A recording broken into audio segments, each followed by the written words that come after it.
Hey everyone, thanks for tuning in. You're here we are here in the upper gallery. It's a Friday night. It's beautiful outside, but we're going to have a good time inside. Yeah. So again, thanks for joining us. Whenever we do an upper gallery exhibit opening, we like to interview the artists ahead of time and get you enticed so that you'll come visit us for the opening. So I'm sitting here with Roberto Rosa, also known as Rob and Robert. He goes by anything really, as long as you get the R in there. And he's been capturing portraits of youth over on the west side of town and has really put together a great series. So we definitely want to see you this Sunday, May 4th from 2 to 5. Yeah, All come are on. welcome. And thank you for being here. I'm just going to shake your hand to start. Good, good, good, good. It's good. So we got a few photographs in the background here, and they're going to be viewed with poems that are written by the kids. But before we get into talking about the project, let's learn a little more about your life. Okay. And I know you've brought some great photos, so maybe we'll bounce off of those. Sounds good. And what do we got? And there we go. Oh, Papito. Okay. Yeah, so why did you, okay, great awning. I love those colors. I feel like I know this place. Jersey City? No, this is the Lower East Side of Manhattan, downtown Manhattan. Ah, okay. So this is near the neighborhood I grew up in. Yeah. Neighborhood I kind of wandered around growing up. The Lower East Side, when you're from there, you kind of, all of it becomes a part of you. I grew up in the Alfred E. Smith houses area, so that was closer, like right outside of my window, Brooklyn Bridge, Manhattan Bridge, South Street Seaport, FDR Drive. But this is, it was a special moment for me. This is the grocery store that my grandparents basically went to when they came out here from Puerto Rico. And it just reminds me of community. A lot of times they were given things at a cheaper rate. They were given things on credit. And it allowed for them to survive and to kind of get by. It reminds me that, when you find your community, people really support you. And it's really okay to go out there and find your way. This brings me back though. And it's still there. Yeah, so I believe this is the third location. They originally started maybe a block or two closer to where I grew up, and then they moved over. And this is, I believe, the most recent one. Gotcha. And really noisy in the Lower East Side? Depends, yeah, I would say kind of at all times. It doesn't matter if it's early in the Right. morning. Never sleeps. Yeah, so even early in the morning, you'll see people outside stretching, chanting, doing all types of stuff. You see kids playing sports, and then you can walk through Wall Street on one end, and then you're in Chinatown on the other, Little Italy. So, yeah, the Lower East Side is very busy at all times. And has changed so much. Oh yeah, drastically. I was out there recently. My mom still lives out on the Lower East Side, so I went out there recently and just walking around Alphabet City. I was around, I believe, Avenue D, and that was a neighborhood when I was growing up. You really couldn't go out there if you weren't from there. And I'm watching people hold hands and go jogging, and it was such a different experience. Looking at the artwork and looking at a lot of cafes popping up, Sure. a lot of like thrift stores or antique spots, and it's just very different from what I grew up in. But it still had an artsy feeling to it, so it still Sure. feels like home. But the Lower East Side would have been the first step in immigration for hundreds of years, I think. Yeah, so my mom and her siblings came from Puerto Rico. I believe when my mom came from Puerto Rico to the Lower East Side, she was around 5 years old. My mom made it to the Lower East Side. I believe it was my mom and 8 other siblings. There were 9. But before the 9 made it over here, there were supposed to be 11 in total. And then 2 of them didn't make it from Puerto Rico. I had this conversation with her recently, and she was telling me that it was malnourishment, and they just didn't have the resources, and 2 of them died because of it. So, Wow. finding your way to a land that you're not familiar with and just making it home, and because they fought through it, I'm here with a camera. Okay. Yeah. I mean, when you think about it, like what it would take to leave where you live and reestablish yourselves, it's got to be pretty harsh where, at that time probably. In I would her imagine community. so. Yeah, I would imagine so. But at the same time, anytime I hear stories about where family grew up or even family that's still out there, they always talk about the beautiful areas or having your own property or having your own land and surviving off of your own like produce and being able to build the life that you want. Sure. Many of the family members I have over here, they get older and they choose to retire and go back.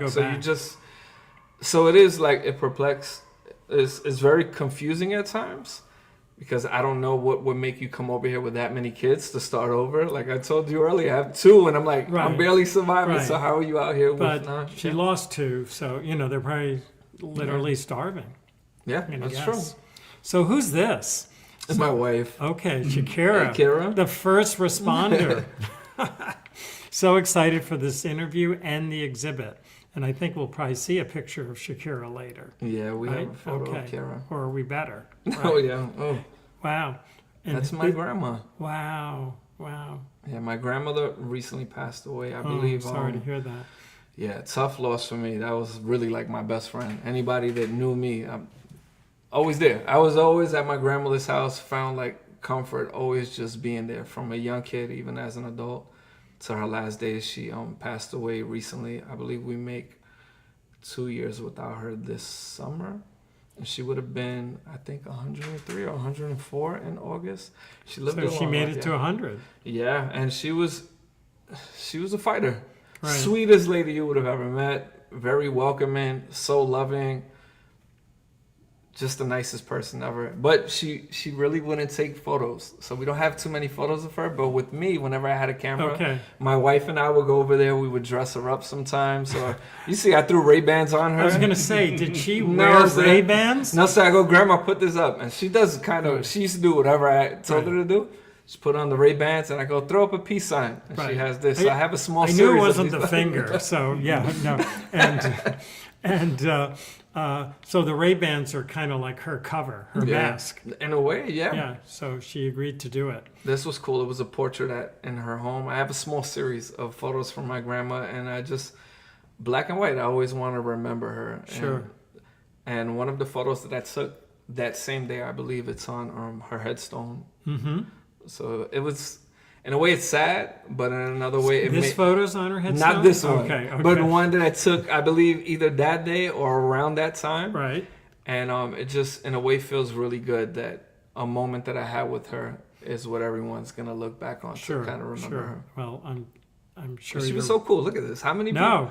I have a hoodie with this exact photo on it, and that was like my favorite hoodie. Yeah, it's a great shot, and she's very animated. Oh, yeah. Yeah. But that was only when she got comfortable. So if not, she'd be to herself. And even when I would go upstairs and she lived in my building. So I grew up on the 5th floor. She was on the 11th floor. And my dad, his mom was on the 16th floor, all in the same building. But I would be there bothering her all the time. And before my grandfather passed away, she would always tell him, get him to stop. He's always... Right. But those are my people. Right. I was always very close to them. You always would hear about families that immigrated here, and they would tend to live in the same building, and they could sort of share resources a little bit. Yeah, I believe they were when the Alfred E. Smith houses, and that's another reason why this series is so important to me. But when the Alfred E. Smith houses opened up, I don't know how early, but I know my family were one of the first ones over there. So. Right. Do you know who Alfred E. Smith is? Or Governor, was? Right? Governor. I think Mayor of New York. Mayor of New York, okay. Yeah, but he had a real heavy accent, New York accent. When you hear recordings of him, you just go, whoa, Oh, I gotta check it out. Yeah. I have a friend who's a real history buff, especially for the Lower East Side stuff, and every day he'll send me stuff.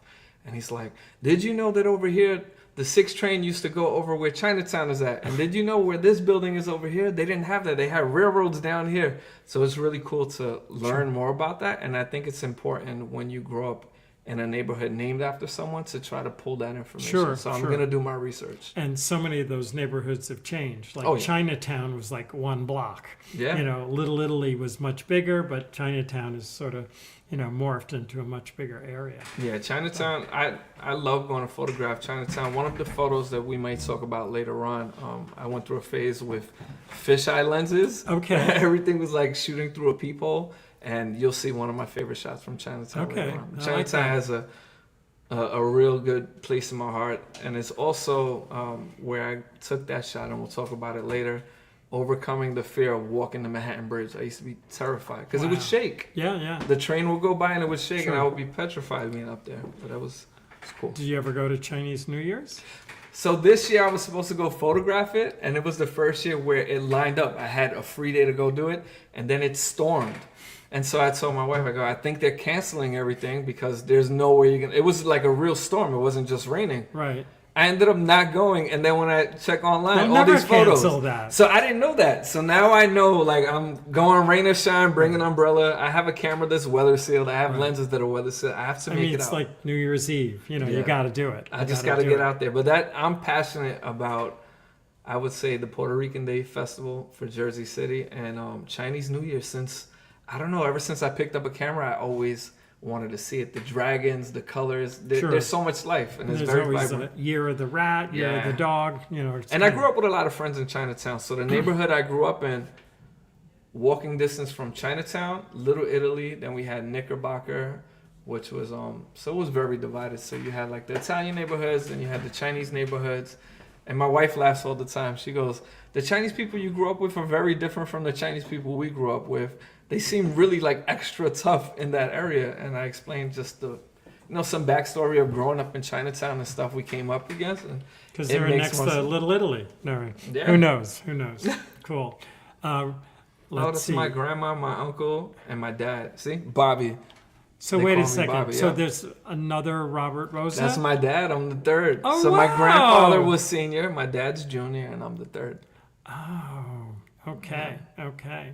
So he should say Robert Rosa the second?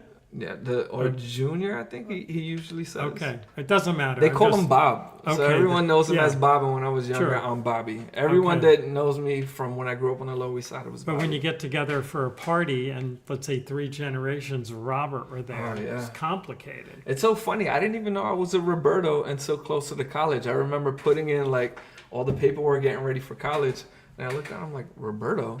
I always thought it was Rob, or like I didn't think of my first name actually being Bobby. I thought of it more as a nickname, but I didn't know there was an O there. I didn't know I was Roberto. Okay. That was interesting to There find was out a so late in life. Spelling error, right. Maybe, right? Okay. It's great that the family's tuning in here. Yeah. So let's see. We gotta That's the g- pick it up here. That's the guy who just put out the message. Okay. Excellent. Excellent. And you guys look alike, right? Yeah, that's my dad. I'm morphing right into him. Right. Morphing right into that. Right. And that's my brother. Sure. Here's our friend Eric Kammer coming in early at 7:10, 7:11. Nice. Welcome, And- Eric. Yeah, and he loves the junior and second naming. He's Eric Kammer the first, I think.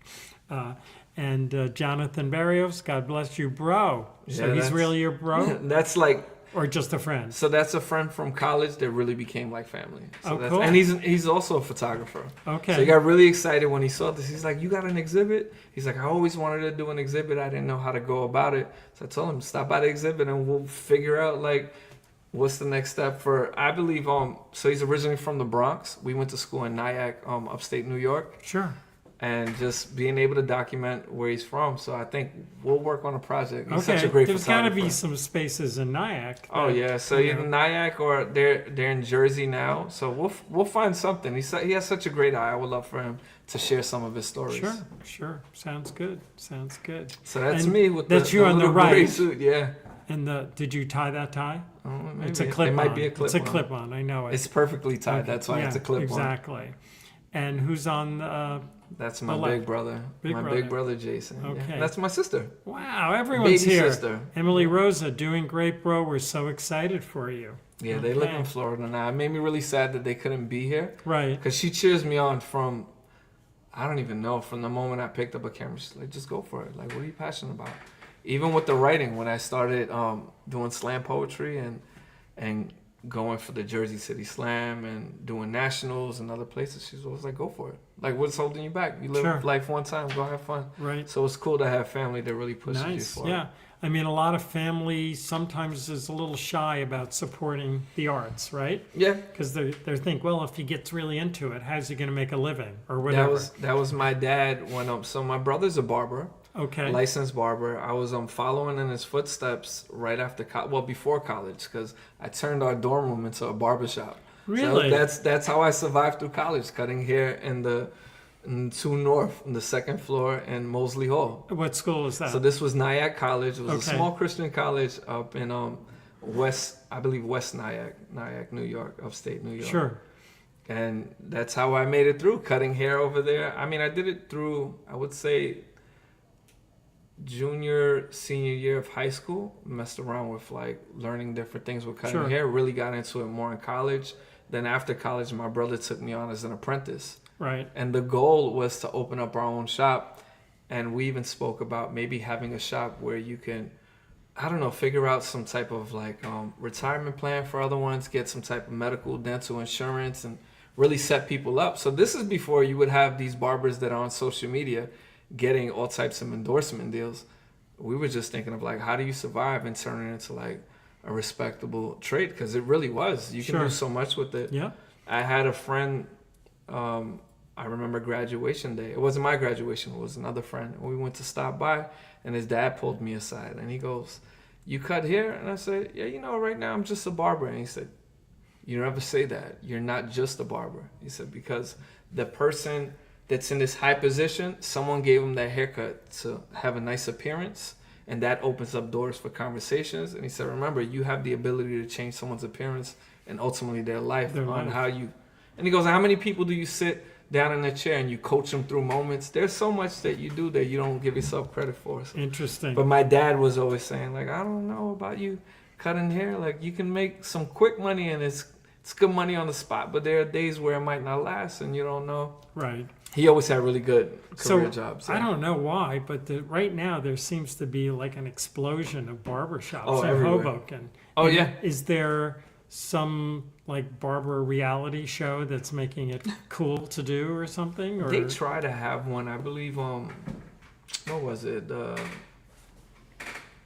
I'm trying to remember the name of it. Basically, but Channel 11, I forgot what it was back then. But Cedric the Entertainer, he's a comedian, and he tried to run this like barber show, and they Right. would have all these moments where you would do designs or learn how to shave during Sure. certain times, and it picked up. And then I noticed social media really boomed. Right, because right now I can know of 4 new barbershops They that pop opened up, up. yeah. Because so depending on how you set it up, you could have it as just a barbershop and you make your money, or you can set it up where it's like a full-on gentleman experience where you have drinks and they have a cigar lounge in it, and they have events, so they have an event space. comedy there's shows, so much yeah. that goes on to it. We didn't know how to do that during that time, so this was fresh out of college for me, trying to figure out just how to make it, like Right. cutting hair and being good, Sure. and being consistent with it. Right. But at the time, you didn't think that you can make a full-on career and live really well Right. off of it. And now you get people that they own their own products, and you can do a ton of stuff. And a haircut for a guy Oh yeah, costs a it's- lot. So in the And past, you it was have always to have an appointment. yeah. So now you have the apps that do it. You can reach your person, and they don't really take too many walk-ins anymore. It really flipped. So now it's like the male salon experience. So Right. you're going there and it's an all-day thing. I don't know if I want to be in there. I cut my own hair, and I don't know if I like to be like in a shop all day. But I miss the feeling of sitting in my brother's chair. I used to have a really good time, and it was just a really nice feeling Cool. being there. Okay, you're really into community and the bonding with the I other think people. so. Like, I don't think about it that way, but the more I talk about it, I Sure, believe but so. photo is great for that too. Yeah. Okay. I didn't know we were going to spend so much time on haircuts. So this looks like the Hoboken Elks. What's the Yeah. occasion? So this is my little sister, the one that I have my arm around. That's my sister Emily. She got married, and I remember when she moved to Florida right before she moved, my wife and I, we were trying to help her pick a venue. So it wasn't necessarily Hoboken originally, but we mentioned some spots. She remembered we did Hero's first birthday there. We had the baby shower for Hero, and she loved being around that area. It wasn't too far from where my parents were at. My brother could get to it. But we would come out. We were really big, Kira and I, when we first started dating, on the Halloween parade. So we would drag my sister, my nephew Ethan, I would bring him all the time. And in front of Buddy's in Carlos Bakery, I have a shot of him almost for like 3 or 4 years straight. I would always pick him up in front of it. And then he got way bigger than me, so I can't do that anymore. But one year, my sister and her husband, that was her boyfriend at the time, they came out, they joined us, and we hung out there. And I think it was like an early connection for them. And they got more serious. And over time, they wanted to come back in this area. So we checked out a few other venues in Hoboken, but this one just felt right. That's And it pretty brought us cool. back. Yeah, it was Pretty cool. cool. All the way from Florida to come back here. I'm like, Right. man. And what's cool about photographs, so I photographed her wedding and finding pieces of Hoboken that either felt like the old Hoboken or didn't look like the modern Hoboken. So I have some really cool shots like on side streets and places that we normally wouldn't see. I'll share Right. some with you later on. Court Street. Wow. It's the building I grew Yeah. up in. Oh, he was governor. I'm so sorry. Yeah, so I was, He was also mayor of New York. wow, I'm I pretty gotta, sure. Well, I could be wrong. He actually ran for president of the United States, and he What? lost. That's what it is. man. So he may not have been mayor, but he did run for president, and you could hardly understand him. His Now I'm accent is curious. so Now I strong. want to hear him. Yeah, yeah. So this So- this photo right here, the Alfred E. Smith sign. One of my friends that I mentioned in conversation earlier with the program that we'll talk about at some point, he actually designed the logo for NYCHA for New York City Oh, cool. Housing Authority. Right. During that time, he was just working there, and he kind of pitched the idea of, I do graphic design as well, and that opened up a ton of doors. But besides that, they changed like the signage, the logo, the Welcome to Alfred E. Smith houses. I believe it was white and burgundy before. And I kept telling Hero, we got to get the sign in front of the building. And when we came on that day, I was going to take the shot, and they swapped it out. So this was the first day that I saw this new sign. Okay. great. Okay. Yeah, I just like the perspective, how I shot it of Hero. Sure. And he was, I would say, like maybe 4 at the time, 4 or 5 years old. Gotcha. But he looks like a And giant. this is kid. your son. Yeah, this is Okay. my son, Hero. Okay. And that's Hero or It's Hi? Hiro. He's so funny because I explain like the meaning behind his name, but then I also tell him, he goes, well, some people spell my name wrong. They say Hero. That means like a superhero, right? He goes, likes that. they're using my nickname. They're using that. I said, it's funny. Your nickname is spelled almost the same. So that's really cool. And there was a famous photographer by the name of Hero. Hero, right? Fashion. I had to check it guy. out. Yeah, 60s. This is what I mentioned earlier. Yeah. I went through a phase where I literally only carried a fisheye lens, and I loved it at the time. And then when I did a few events, from here, photographing it, and I forgot my other lenses, I realized how limited I was with it. It's fun, like when you get stuck in a rut, that you can Right. get creative with it. Right. This was pretty cool because it was on the Manhattan Bridge, and so this is over there. That's the area I grew up in. Sure. And I was able to photograph it from the Manhattan Bridge and kind of getting over that fear. This is closer to the beginning of the bridge, and just found like a little spot within the railing, Right. framing it a certain way. It was a rainy day, but I had a lot of fun on that walk. And then it brought from there. I went straight into Chinatown, and we were speaking about Chinatown earlier. Right. Yeah, fisheye lens. It's not my favorite, but I mean fisheye lens. I can't do it as much anymore. I think during that time, it reminded me of growing up in the city, and kind of looking through your peephole. Yeah, that's what it is. And So that's what it was for me. It just made me feel like I was safe behind my camera, and the way people were going to experience my photos was almost like I let you into my home and you Got get it. to look through. So it was a fun phase, but I don't really pick up that lens as it's much like wearing anymore. one Ray-Ban. Right? Yeah. Oh, interesting night. Yeah. So where are we? We're in Newark, New Jersey. Uh-huh. This was at an open mic the night that I met my wife.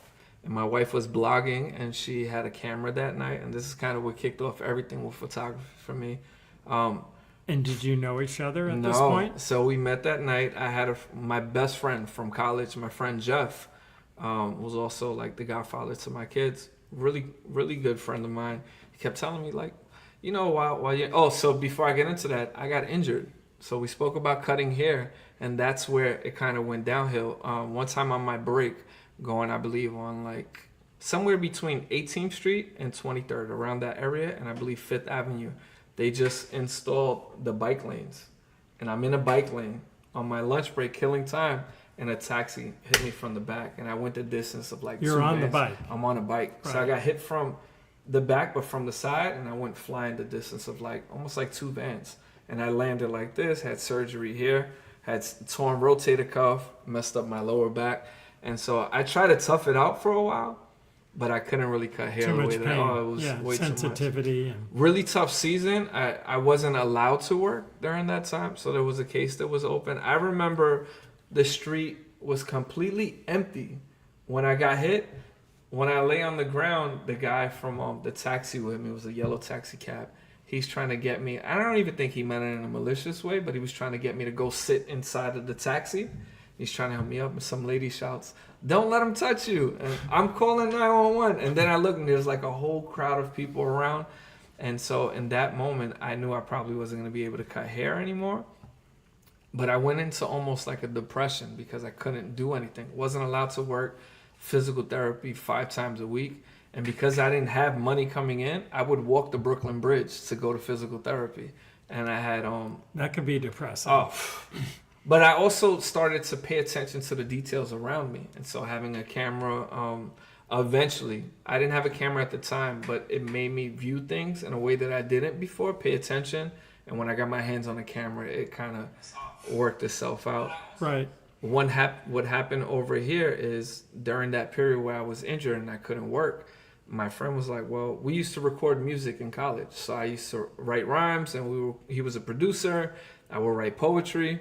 And afterwards, he's like, get out there, start doing your stuff a little bit more. So this is one of the first nights I went out and I shared a piece, and I met my wife that I knew we were coming back. Back over here in the back of the photo, that's right by where the door is at. Yeah. I remember talking to her, and she laughs about it because I had 2 business cards. And they used to have my number on the back of it. But then you would get like random crazy phone calls. So I started scratching them out. And so I met my wife and her close friend at the time. I gave them both the business card. Her friend had one that was crossed out. And I'd say it's by chance she said I did it on purpose. The one that I gave her had my phone number on it. Okay. And so we connected from there. It was fate. Yeah. It was fate. I believe so. It was a really good night. Yeah, this is 10-year wedding anniversary. With your favorite bridge, right? Yeah. In the background. With the bridge in the background. It's so funny. You think of the Brooklyn Bridge, but the view of the Manhattan Bridge, and that's where everyone goes for the shot. Right. That's because the streets converge there and so on. Yeah. So my wife designed that jacket and says God is in this story. So one of the main things that we try to focus on early on, we built the friendship, and it was based on our faith a lot. And we would just trying to encourage her through some early times, and she would do the same for me. I couldn't really see past being injured and I can't work or do anything. And she would just encourage me, just find your way over here, we'll make sure you get back. Or just come over here, we'll work it out, I want to make sure you're okay. Or let's just hang out, and just finding my way and learning to explore. My grandfather was from Jersey, and I used to hate Jersey. I used to hate coming to Jersey. Why? So when I was younger, everything outside of New York, I think New Yorkers take on this mentality like it's New York versus everyone. And the older I get, I'm like, no, absolutely not. Travel the world, there's so much out there. And I fell in love with Hoboken. You see, I'm here all the time. I work in Hoboken. I love downtown Now we're Jersey talking. City. Now we're talking. No. But before that, it was like, yeah. I didn't care for it too much, but she got me out there, and I got to see a different side of Jersey and really fell in love with it. That's good. All right. It's very artsy as well. Jersey, I didn't know they had such a cool art scene. And almost anywhere I went to in Jersey, there was like a slam or something going on. Sure. So There's that was more always grassroots really cool. things happening than New York just because of the economics. Well, yeah. New York, I grew up not far from the New Yorican Poets Cafe. Very famous. For a long time, I was working on slams, and I actually was on the Jersey City Slam team, and people were yelling at me like, you live near the New Yorican, why aren't you trying out for their team? But I was always coming to visit her and the church that that we go to now, but she was in at the time.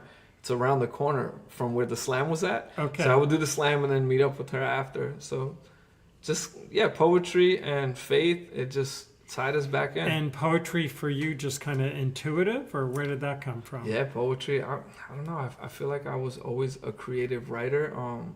Very emotional when I was younger. Mm-hmm. And sometimes I get frustrated with my daughter, with how she does certain things. And then I realize a lot of the things she does, I was probably like that as a kid. I have a very close cousin who tells me all the time, my cousin Marcus, he was like, You would just like that. And I'm That's- like, what do you mean? Then he'll bring up a story. I'm like, oh my gosh. Right, that must be fun. And then my son, who's like super quiet all the time, and he's more into like the artsy stuff. Like I see a huge part of myself as well, but I also see my wife in him. So it's really cool to see. A blend. Yeah, a nice blend. Interesting. My Why, why is this photo important? my first ever photo. So at the time, when my wife and I, she was just my friend, honestly, at the time, and then we were in the talking stages of like, maybe I really like this person. I want to spend more time with her. We got closer, and one time I was in Jersey. I was just looking at her camera, and I was asking about it. She's like, you can borrow it. She let me borrow it for a weekend. This was the first photo I ever took with that camera. So I took a photo with this camera, posted it, I believe it was Facebook during that time. And I got a lot of good feedback on it, which was very odd because in my mind now, there's nothing really special about it.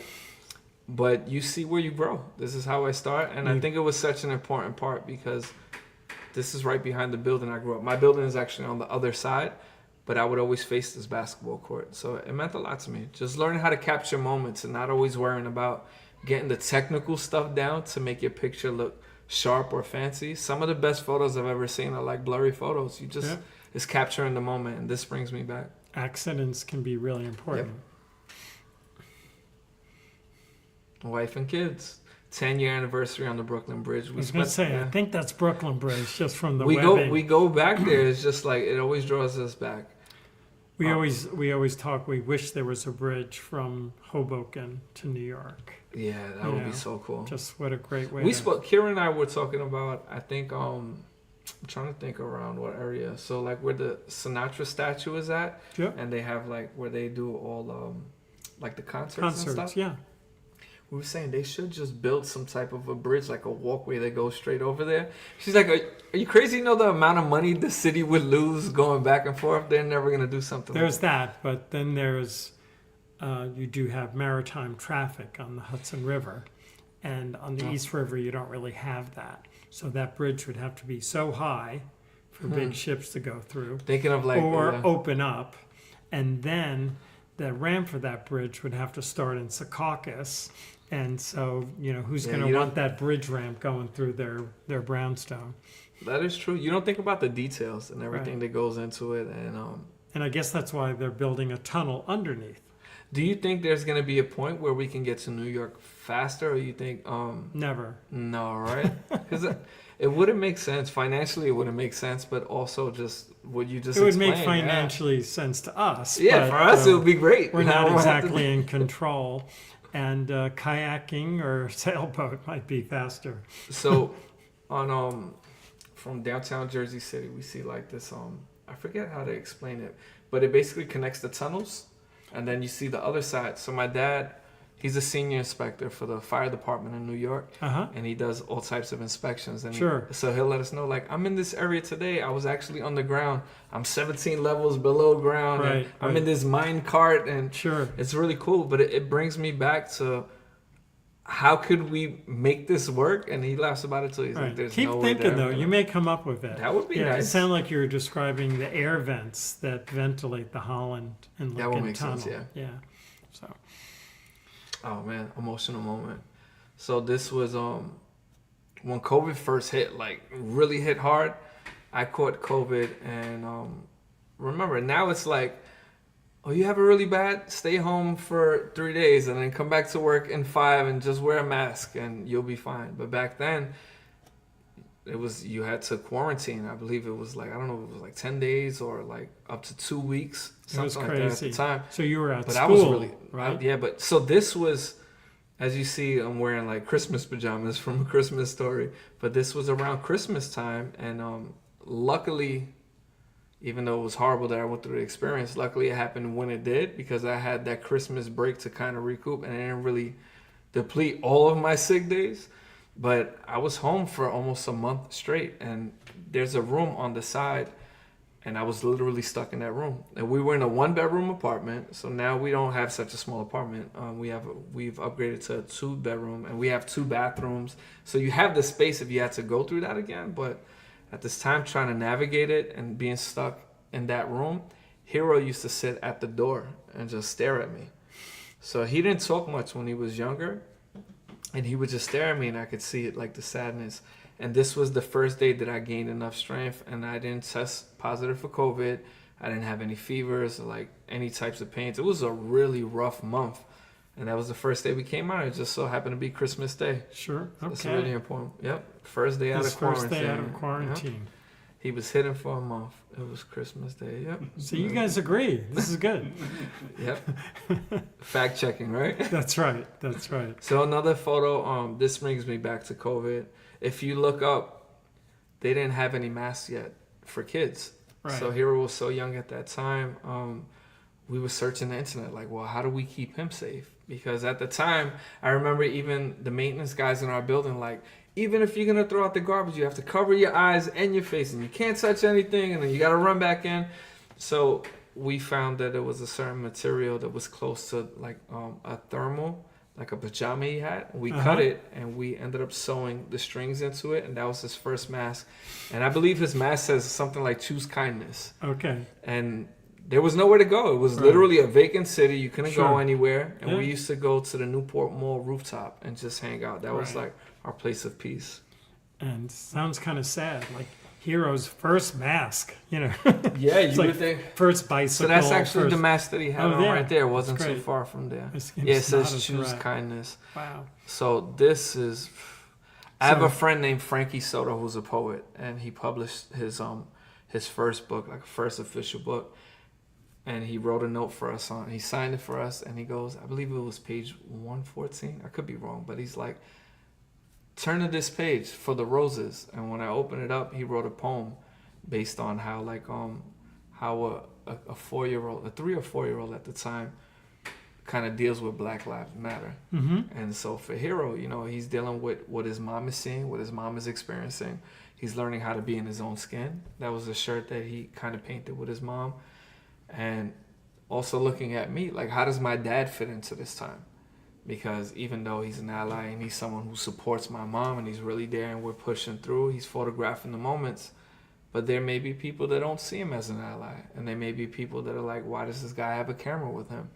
And so a part of me didn't bring my camera everywhere during this time because I try to respect people in their space. I've never been one to pull a camera out in your face.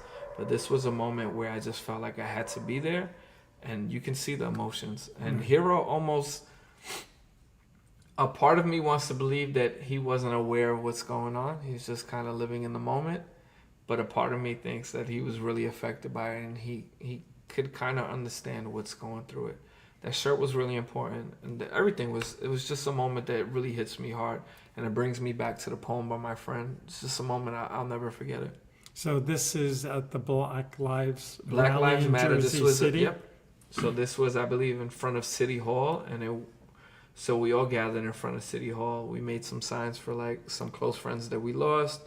I have some really cool photos from this moment, and not cool in the sense like these are amazing photos, but just capturing the essence of it. And I feel like it didn't hit me the importance of those photos in the moment.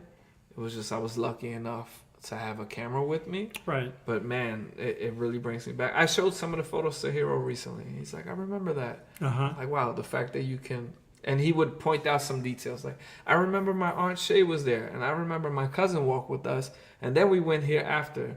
So, like, being able to see that he's processing stuff, it means a lot.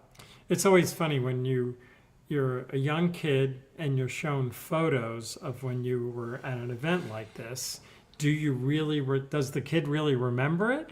Or is it the photo and the stories that people tell you? So even the eyes. So for me, the eyes, I had a friend who's a photographer, and he would always say, make sure the eyes are sharp. He's like, the eyes always draw the people in. Sure. He's like, it doesn't have to be super sharp, but like, let the eyes be sharp enough where people can see. So here, there's a lot, as a viewer, I'm looking straight up and I can see all the type of people around. When I look around the shot, you don't see many black people in the photo. But the details on what's on the shirt show me that we came from somewhere.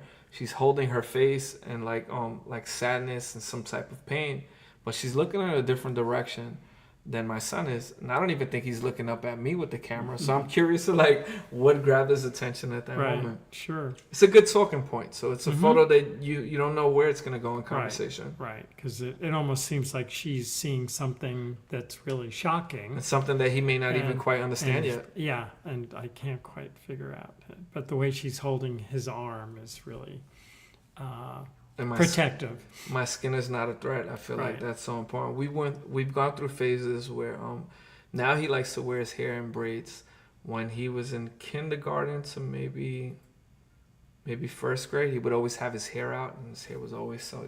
My wife said it's still hard for me to look at, and I agree. I can't look at a lot of these photos, but I remember him always having his hair either back or out, very long hair, and sometimes you would have a teacher tell you like, he shouldn't have his hair out, or maybe you should do this. And I'm like, wait a minute, you don't understand. So learning how to navigate different cultures, learning the significance for him. Even now, I'll tell him, do you want to cut your hair? Because he hates getting his hair like detangled or like rebraided and washed and stuff. It's tedious, but it's necessary. Sure. But he has a big cousin that owns a salon. And so we go there sometimes, and he'll go through the process, and he's like, I hate it, and he'll cry. And then I'm like, do you want to cut it? I cut your hair. And he's like, nah, I love my hair. So I'm like, I don't know what to do with it. Little Hercules. Yeah, right. That's where all of his strength is in his hair. That's cool. And you had mentioned you love photographing parades. Yeah. So what is it about a parade? The moments, I think I don't even look, when I photograph a parade, I don't even really so much point my camera into the parade. I'm looking for the people on the sidelines to see. I want their experience. I want to remember, like the guy, why is he looking this way? My kids are looking directly at me. I can see like the little flags. In this particular moment, I feel the colors are so important, right? But if it was a black and white shot, would it still feel as strong? What are the moments still thinking about it from an artsy point of view? But going into a parade, I think it's just being able to experience it.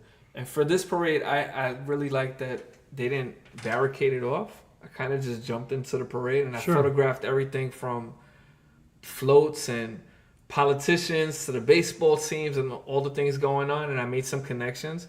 But then I also got to see the people who are of the community, and that just feels good, bringing me back to the community. This made me really proud to be not only Puerto Rican, but really proud to live in this area of Jersey City. So for years I knew about the parade. It would always hold us back in traffic going to church, so we knew that time would drive us crazy. But to be in it, it made me feel such like a sense of pride, and I just wanted to know so much more about my culture. Is that downtown by City Hall? This is right by City Hall. I kind of recognize the real estate office in the back. A lot has changed in this area. I have another cool shot from that day where it's a corner store, not so much a deli, but like a corner store, and they have like a fire escape, and I'm watching all these people kind of not so much posing, but just living up there, and it reminded me of West Side Story. Just like it just brought me right to it. It was cool. Well, I think I can just see how people are kind of in their moment watching the parade. So if you want to capture them, you can do it and sort of still be anonymous.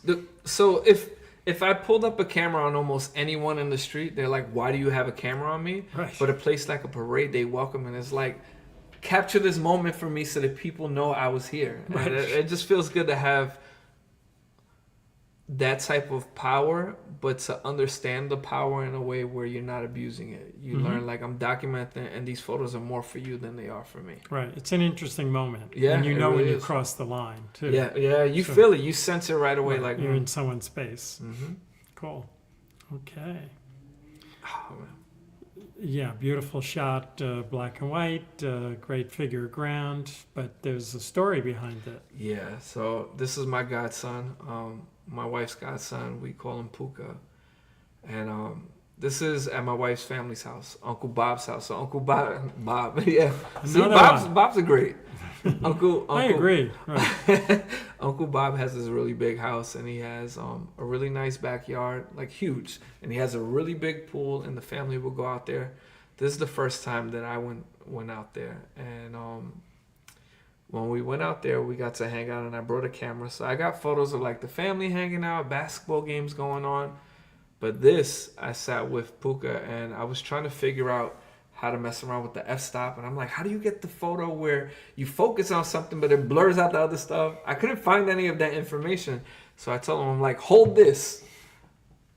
There was no reason for a plane. That was just like, hold this. I want to take the shot. Not too long after that, he built up the courage to take his first flight somewhere. So he was always afraid of flying. He built up the courage. My brother-in-law the same way. My brother-in-law said, yeah, I'm going to take a trip too. And when he went on that trip, the only difference is my brother-in-law made it back home. So Puka, when he got out there, was having a great trip. But I believe something happened in the car on the freeway. It was the highway or the freeway. Something happened, and somehow commotion in the car. Something went out of the window. I don't know if it was clothing or just some personal belongings. And he always has such a good heart. So he jumps out of the car to go get the belongings to kind of keep peace. And he was struck by a car. Young kid. Yeah, struck by a vehicle, and we lost him. Right. How old? And at that time, I would say fresh out of the teens, maybe like early 20s, maybe younger than that, actually. Right. And he was always with us, always. I still remember Kira laughs about it. She used to live in another part of Jersey City, and they were around that area. So where they were from, this is by like Monticello, by Communipaw. We were on 57 Clinton Avenue. And in that area, they had this place called the Courts. So it was Salem Lafayette Courts. And so he would come with his friends. My wife had this back staircase that would go to her door, and they would always knock. Miss Shakira, is Puka here? And we're like, no, he's not here. Do you mind if we wait for him? And so like the kids in the community would come around, close friends would come around.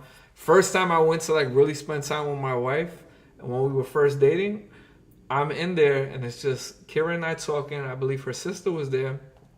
I blink and all of a sudden there were like 10 kids. They all popped in. They all wanted to meet me because Kira was very much so like not even dating anyone. She was just herself, very busy, very active in anything that she put her heart to.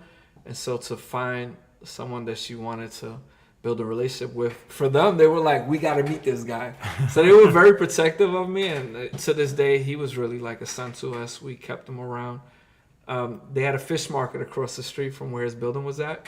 And I never forget, I would go see him sometimes in there, and he had a friend standing next to him, a small group. And I go, do you want something? Get whatever you want to eat. So the guy goes, hey, Puka's godfather. He's like, can you get me something to eat? And so at the time, Puka gives me the look like, don't buy it. And I'm like, why not? So I let it go. And then he tells me later on, he goes, remember, anytime you buy something for people, they're going to look for you to like. But it also brought me back to this is how I show love. Like if I can connect you, if I can feed you, and I can take care of you in the moment, it means just as much to me.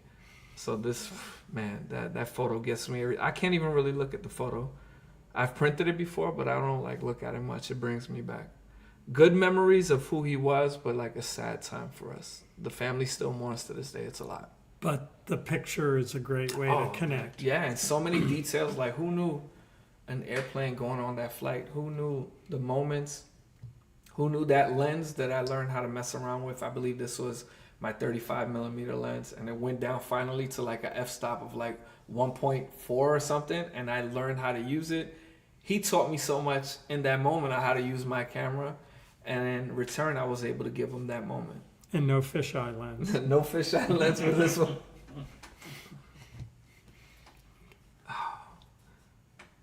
Yeah, kindergarten superheroes. So this is my wife's little cousin, Devin. So I went through I have a whole collection of them. So I don't even know how far back, maybe even before COVID. Miss Josie from kindergarten and Miss Angela from kindergarten, they had this idea. I believe it was for Father's Day. They wanted to do something, and they said, what if we take photos of the kids as superheroes? So I was like, how are we going to do that? She pulls out this box, and inside of this little bin, they had a ton of different capes, different colors, different masks. So we were going to let them choose whichever one, and I had them pose in the hallway. So some of them would run up to me, some of them would do like a Spider-Man move, some would do cartwheels, so I have action shots. But I went through all of them, and I started to think, what photo would I probably not get in trouble for sharing? One, because it's from a school, but two, because some parents, you don't know if they want their kids out there, but this is my wife's little cousin. She's like, no, Devin will probably be really happy to see him up there, and I'm sure his family would love to see it too. But this is a project I do every year with them, and it's just a way to make them feel seen, make them feel like superheroes, and knowing that sometimes you have to wear a mask to kind of get your little strength up. But I did another project, and I started that recently, and it's Kindergarten Superheroes Unmasked. So this Unmasked. is in the beginning of the year, this is them, and then at the end of the year, they do similar poses, but without the mask, and it's a way for them to see who they were and who they've become throughout that year. So that's pretty cool. And they're probably more comfortable. Oh with yeah, you. way more now. So I would have to like pull these shots out of them. All right, let's try that. What do you think about this? And then some of the kids who were the most shy and more like standoffish, like, I don't really want to take a photo. Those are like my favorite shots. They come out when they see themselves, they get so happy. We would print them out in the classroom, but then some of the kids, their parents will reach out like, hey, do you mind sending me the photo? Because it just means so much to me. Or why didn't you take a picture of my kid, right? Your kid was absent that day. I didn't know. That was a good response. This is cool. Many people probably know who this is, but who do you say that this is? How do you know this guy? I mean, he goes around as Batman, but he also takes on other personas, too. I didn't know that. Yeah, I only knew about the Batman He thing. lives in North Bergen. Okay. And I used to do some classes, and one of the students made a film about him, of him getting ready for the day. That's really cool. And it was pretty cool, actually. Definitely Batman. Oh, security. He's doing security. I haven't seen him this season, but he should be out soon. Look at the sleeve. What does it say on his sleeve? What do you notice? It says Batman. I love Hoboken. Yeah, I love Hoboken. Right. So that's how I knew him. Okay. I never saw him in person before this. I always would catch photos online, and he was the Hoboken Batman, and they would have him on a bicycle and always around. But this was the first time I got to shoot. I think it was like the Latin Festival or like live music that night. And so I was like, oh, cool, it's Batman. So I went to photograph him, and he's dancing salsa, and I had no clue. So this was a moment that brought me into photographing events, photographing important figures in the community, but then also learning that, like, you can take your camera anywhere. And if you're respectful and you kind of give people a nod and you go about it in a friendly way, it's really in the eye contact and the body energy. If you're giving off a weird vibe, people don't want you around. Right. And then if you go about it the right way, or even if you show them a photo or two, you build some great relationships. He's a guy that I hope I bump into him again, because I would like to get him some prints of the moments. Yeah, he should be showing up soon. He'll pop up, right? Yeah. Oh, man. This is the LES United. LES stands for Lower East Side. Born and raised on the Lower East Side, so Lower East Side, it's really home at heart. Jersey City, I love Jersey City. I'm always in Hoboken. Something brings me back to the Lower East Side. And for a while, I would only go back to the Lower East Side to visit my mom.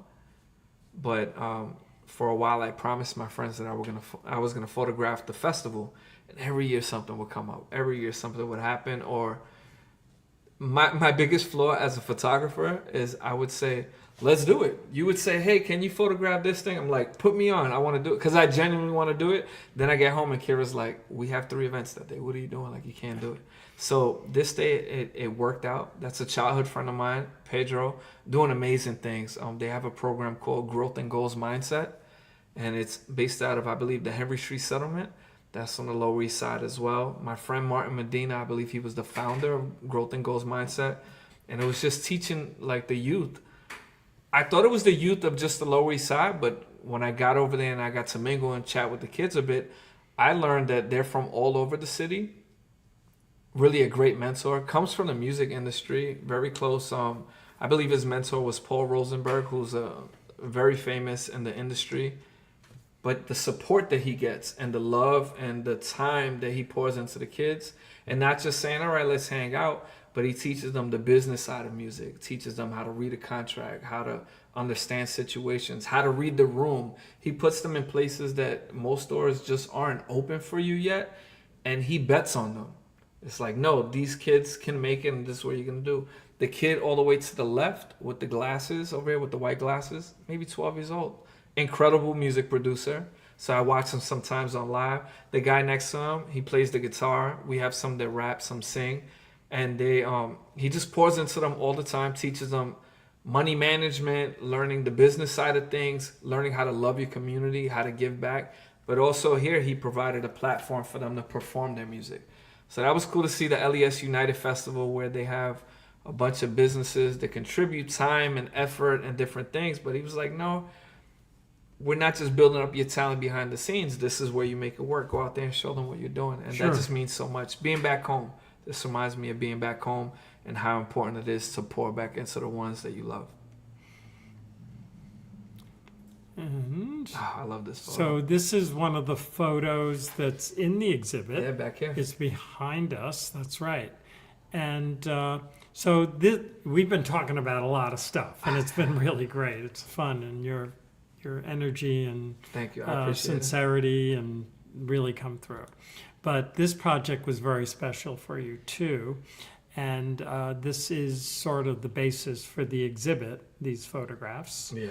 And just describe the exhibit a little bit, or the project. The project. So I was hired through the Hoboken Housing Authority. They did something called the Summer Arts Workshops, I believe it was called. And it was through Cultural Affairs. And I believe it was put on to pour into the community, especially on the west side, but give them opportunities to express themselves. So my wife was involved. We had a few other people involved. We all did different workshops. How this came about for me, it wasn't the way I planned it at all. The way I envisioned it. So at Allegiant, I used to teach mobile photography with our cell phones. So that's how I came in. I said, what I'll do is for the photography side of it, is I'll have them all use their cell phones. We'll do a photo walk around Hoboken, and I'll teach them how to capture shots and also how to edit, and hopefully put a tool in their hand where they take ownership of where they live, but find the beauty in it.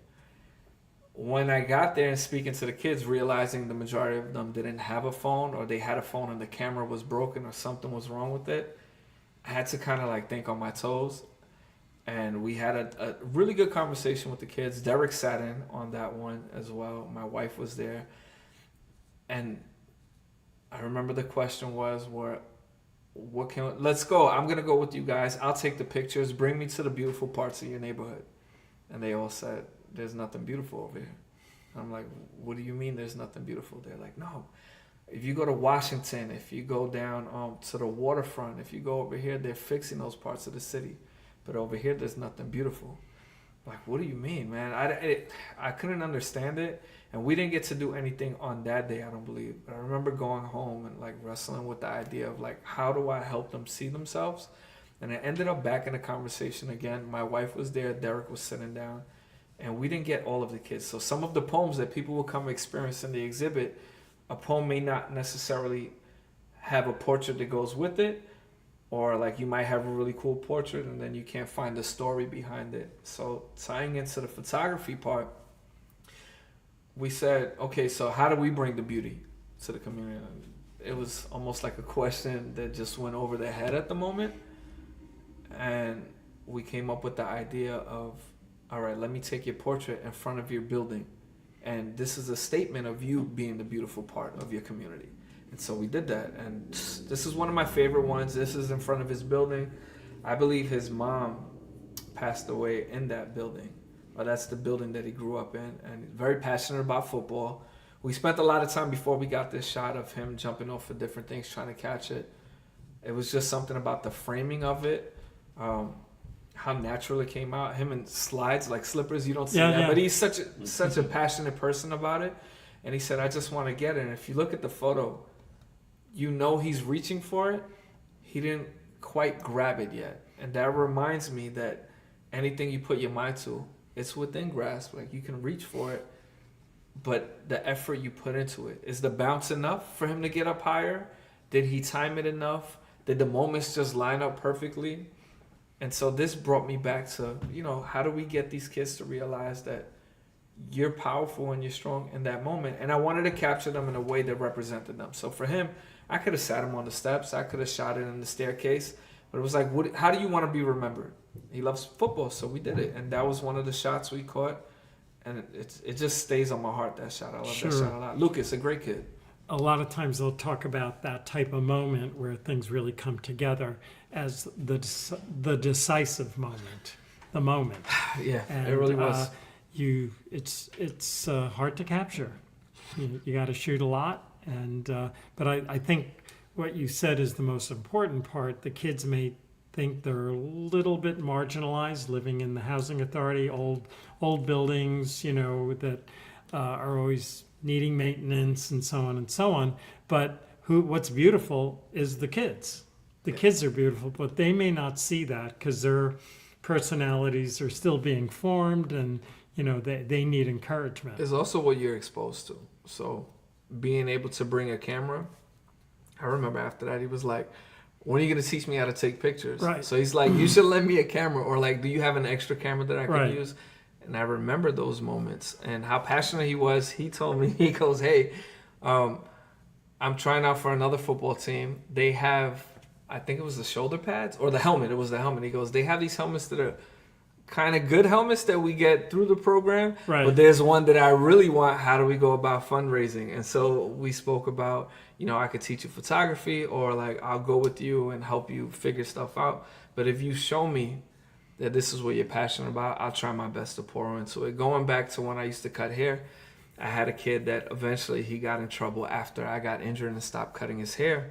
But before that, he was getting into trouble a lot. And I told him, listen, if you bring me good report cards, if you bring me passing grades, you don't ever pay for a haircut. And that stood, and his grades went up, and I remember him staying out of trouble. Same thing trickled down to his brother. And at the time, they were kind of caught in like a gang lifestyle on the Lower East Side. But it was a safe space. And back that these are the people that are going to pour back into me. And my friend Pedro on the phone, like the picture before, that's what he's doing for a lot of these kids, creating a safe space to say, no, you're seen. And you have the talent. Don't be afraid to put it out there, but you also have to put the effort. There's a way I could teach you, but it's not about me just feeding you. It's me pouring into you and saying, this is what I... Sure. Eric's giving a thumbs up. Thanks so much, Eric. Okay. Hope you can check it out. That's right. Let's see, from the program. This is on the mug. This is and there's a reason why I went on the mug. So we had another photo originally for the mug. And though I love the photo because it's one of the photos that's up somewhere. Actually, this one was the original photo for the mug. But I thought, thinking about what happened with Nunu and how the kids used my workshop to process feeling seen, feeling beautiful, and then it reflected through their poetry. I wanted something that when I picked up the mug again in 10, 15 years, it's not just any kids hanging out. So these are cousins. It's an important photo for me as well. But, they kind of age out. After a while, you don't look like that anymore. But because we don't see her face in this photo and the way that she's leaning, and then across her braids, I don't know if you can see it here, but you see it on the blown up photos, there's a rainbow that goes across it. And the rainbow comes after the storm or after the dark times and whenever there's heavy rain. And when you look at everything she's looking at is Long Live Nunu, New Bank, Forever 10, that was the number that he wore. She's staring at it. I have shots of her with the side profile or her face, but having her from this side, it reminds me that she represents all of them. She represents everyone who felt that and lived in that moment. And that's why when I wanted to pick this mug up, I know in 20 years, that feeling's still going to be there. There's still someone that's going to miss them. There's still a story that's going to be there. There's still a moment that I was able to capture. And I was told recently that where they wrote on, for a long time, the people who were mourning in the community, they would sit there and hang out there. And there was nothing rowdy about it. They weren't fighting. They weren't doing anything wrong. But they just found like a safe space there, and they would just sit. Sure. And I don't know if it was housing or the city or someone, but they built like a cage around it.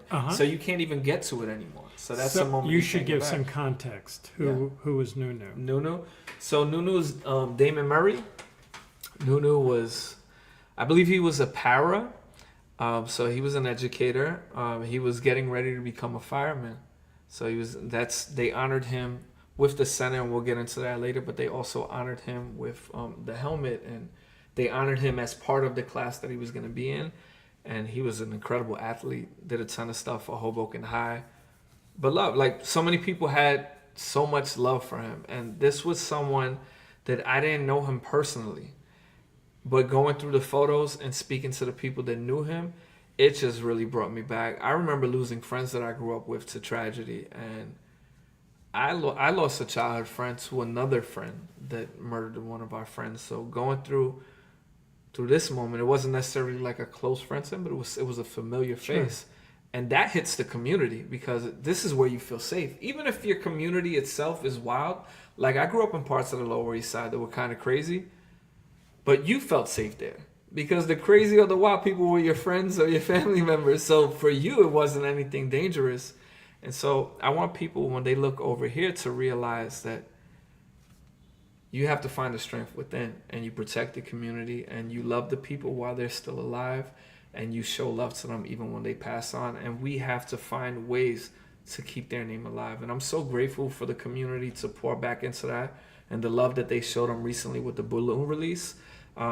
The love that they continue to show the mom and the family. That's not an easy loss. That was an anniversary. So it was an anniversary of his passing, and this was not far after it. So like when he first passed, and the kids writing about it.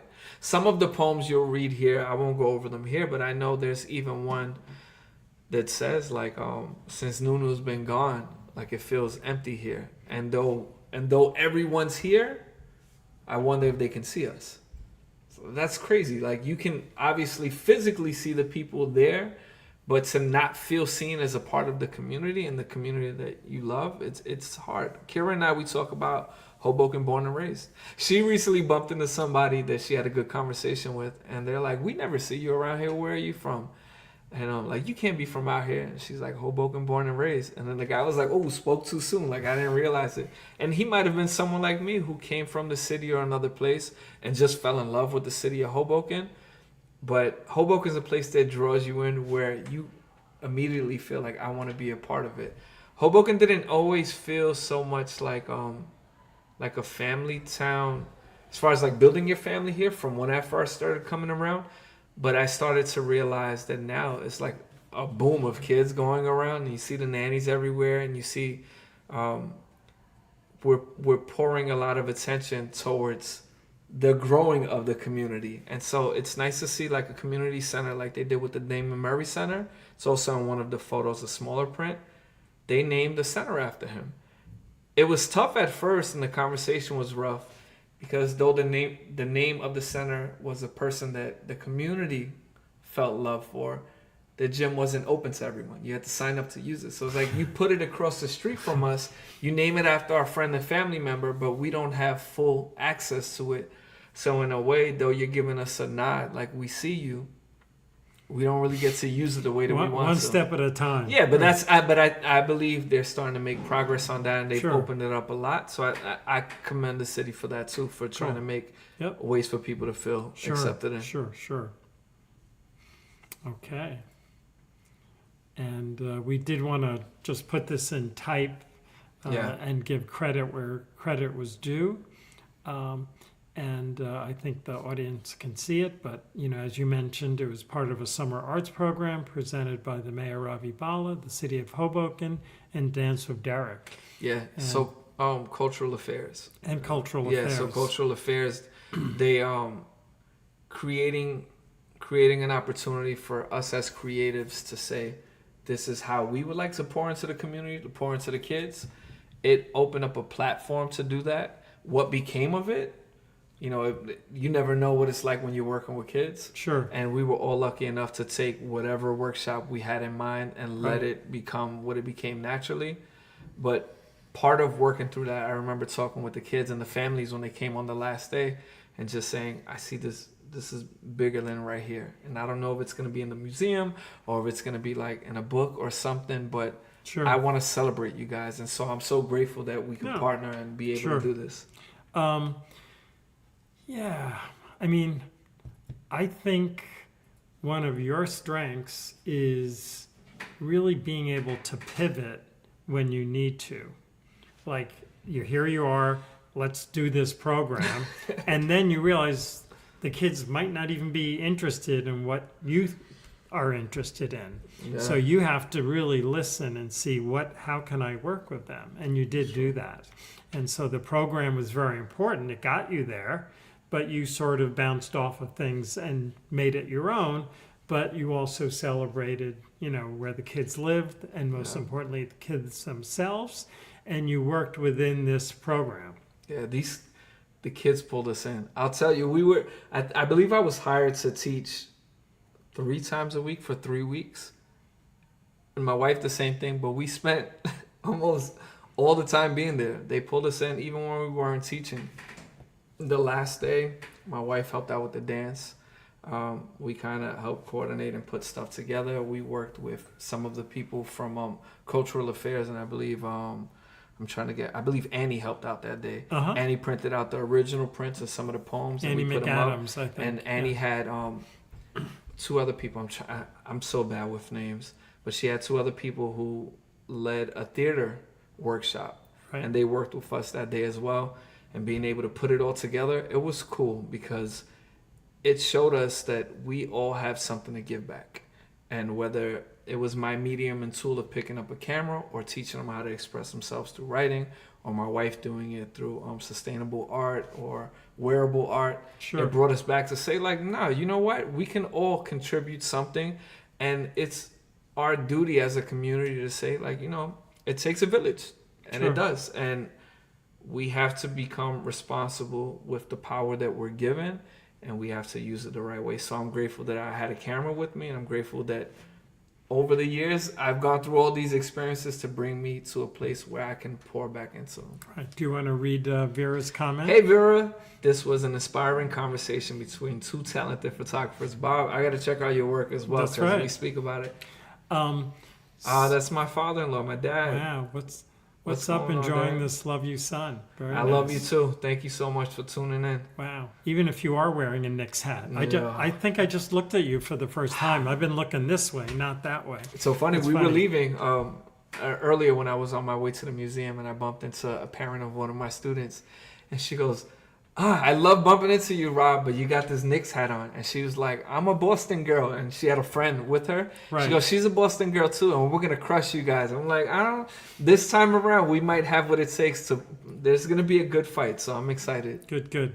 So we're kind of winding down here. I think we went over a little bit. Oh, sorry about that. No, man. it's fine. As I said, we have the keys, so we can stay.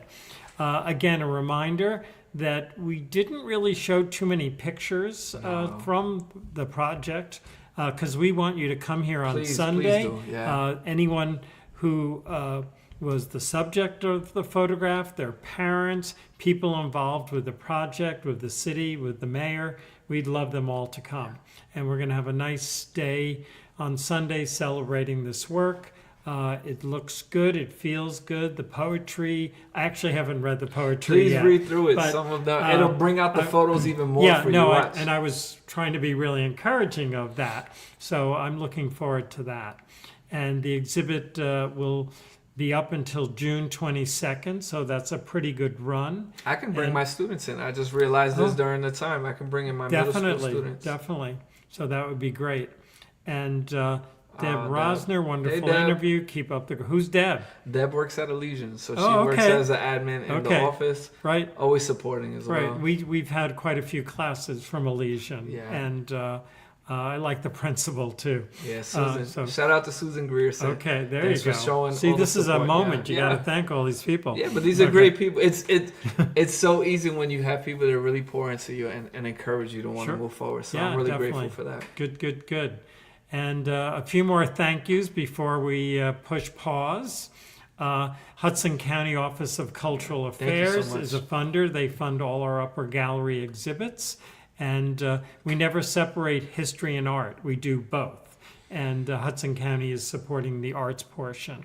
I'm not reading these names. Don't worry, Robert. No, it doesn't bother us. Roberto, Yeah. Rob. So these are all people who are big supporters or donors. They keep the lights on. They make it all possible, and they're very encouraging about what we do here at the museum. The current exhibit is called the Hoboken Meadows. It's an amazing topic. It's great. Many people hear about Hoboken was once on an island. A lot of it was, shall we say, uninhabitable. Over 60% of the town was in the meadowlands or in flood zones and susceptible to a lot of changes. So this exhibit will be up until the end of the year. We want to make sure everyone in Hoboken sees it, and every school group comes to visit. In addition, we have, let's see, who else are we thanking? We do have this is actually Hoboken Art Talks, which is connected with the Upper Gallery exhibits. Another program is Hoboken Talks, which is on Thursday nights. I think the second and last Thursday of the month, and soon we'll be having Carolyn Levitt, and after that, Charlie Lopez. Nice. So good folks. And YouTube is our main platform, so we'd love you to connect and subscribe, and we get points and share with the world. We do some Facebooking too, but I understand YouTube is the main platform. So we're signing off momentarily. Again, Robert, this was a lot of fun, and good to hear from all those family members. Yeah, that was really cool seeing them there. So good night, everyone, and see you on Sunday, and spread the word. Please spread the word. Looking forward to connecting with everyone, especially the people involved, man. I would really love to see you. Here to celebrate you guys and share your part of the story, and there are more stories to share, so get in the room, come see the pictures, and share those stories amongst each other. Yeah, we're into eyeballs. Come here. Come in. Yeah, we want to see everyone. Get off that screen. Get off the screen. Come in person. Thank you. Thanks for